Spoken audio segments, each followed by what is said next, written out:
This is the last story created by best-selling children's author Ted Smeisel. Was found by his side when we found his body. Coroner, suicide, Gordon. The King of Monster Island by Theodore Smeisel. Like all things on this hurtling sphere, I emerged from the molten center of creation, but mine has been a unique path. Isolated, I developed attributes beyond those of lesser things.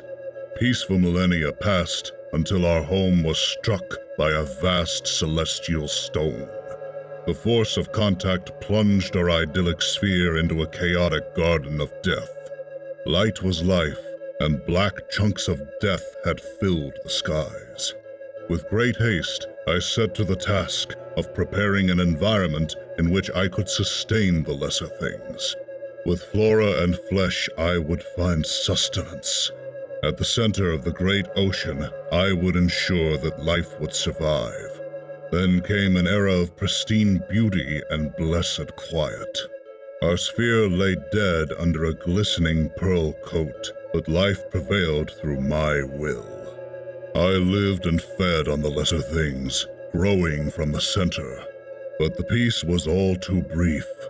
Soon the heavens opened, and the sphere began to nurture and sustain curious new kinds of life.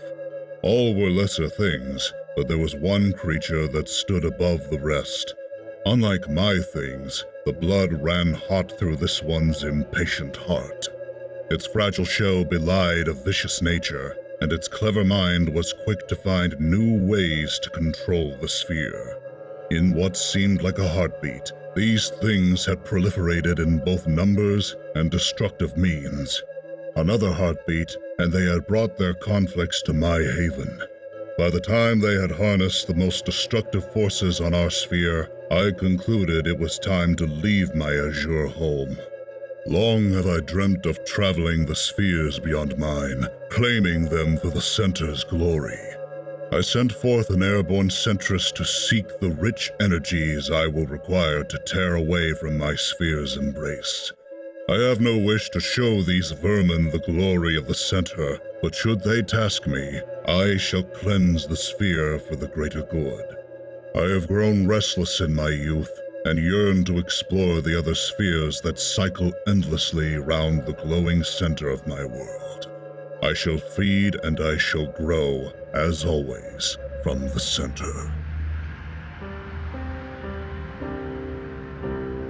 Are you sure he's coming? I mean, really? Yes, now settle down. Sorry, sir. It's just, he's the coolest. There he is. Hello there. You must be Robin. I hear you're quite the crime buster. Wow, you really do know him. Hi, Superman. All right, son. Now give us a moment. We have to talk. Did you get that microfilm I sent you? I did. Incredibly disturbing material. It lines up with dozens of stories we've run in the planet the last year. The children's story was particularly ominous. You say that Smeisel killed himself after finishing it? That's right. It is of interest because it reads nothing like Smeisel's oeuvre, almost as if something else was speaking through him. Whatever this thing is, it's obviously monumental and imminent. Since I'm just a federal criminal with a city to protect, I thought I'd pass the buck onto your big shoulders. Look, Bruce, you know how bad I feel about the federal law. I know, Clark. It's why we staged your defeat all those years ago. Frankly, I don't care what they call me, as long as I'm free to protect my city. I know you don't care, but, well, I care. It's wrong. For years, I've tried to work at change from within. How did you put it? You on the outside, me on the inside. It will change. But when? Simple. When they need us, it will change.